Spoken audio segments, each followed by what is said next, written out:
Hello, my name is Chris Malone, and this morning, today, or tonight, we're exploring the British film Seance on a Wet Afternoon, its score by John Barry, and the brand new performance of it from Quartet Records.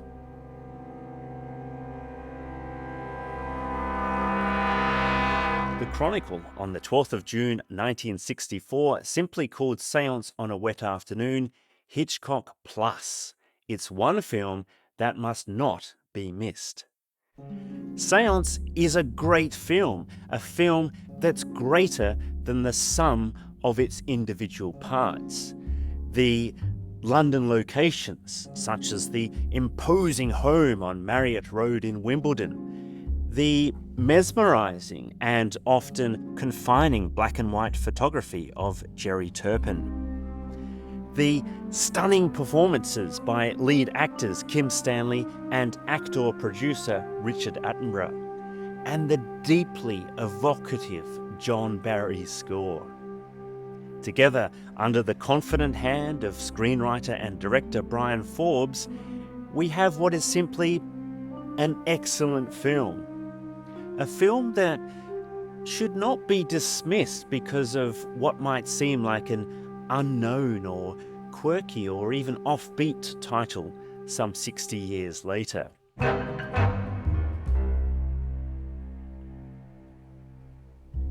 As the entire budget for Seance was some £139,000, that's about £2.4 million today, Bryan Forbes didn't have the money to invest in big orchestral music.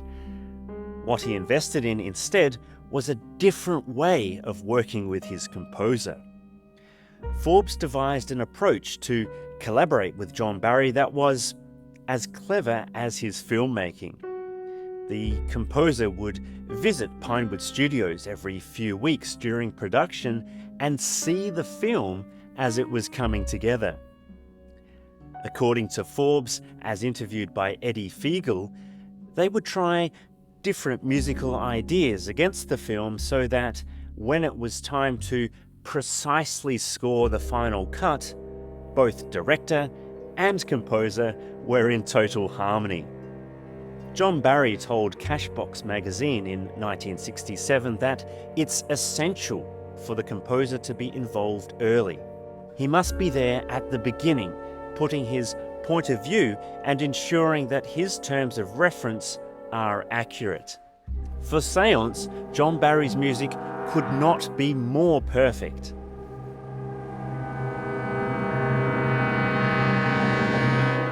Seance it's different to other John Barry scores from this period. It doesn't need or warrant the bold and brassy sound that Barry had printed into From Russia with Love and would soon lastingly engrave into Goldfinger.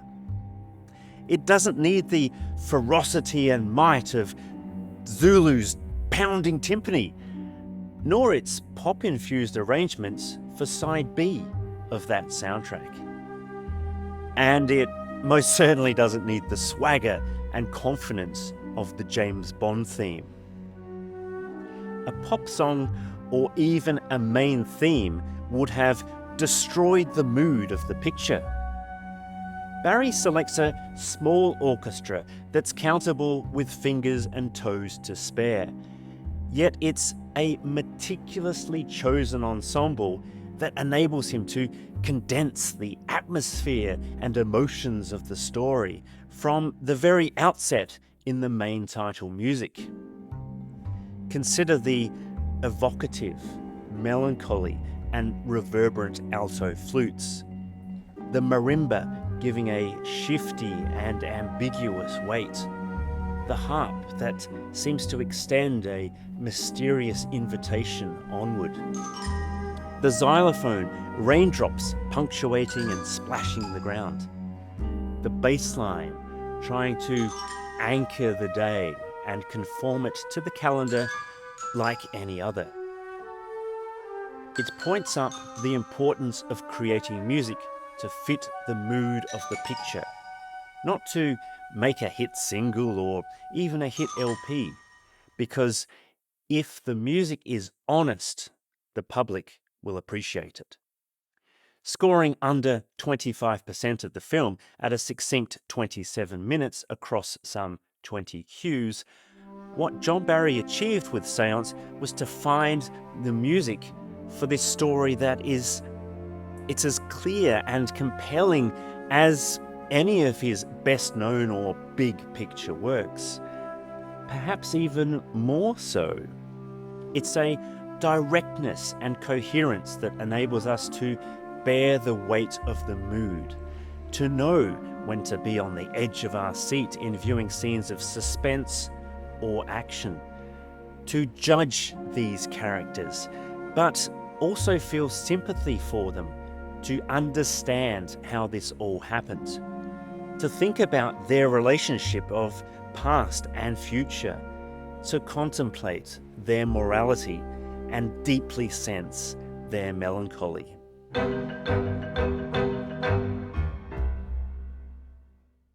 In the mid-1960s, John Barry crafted a pop-infused rendition of his Seance kidnapping theme.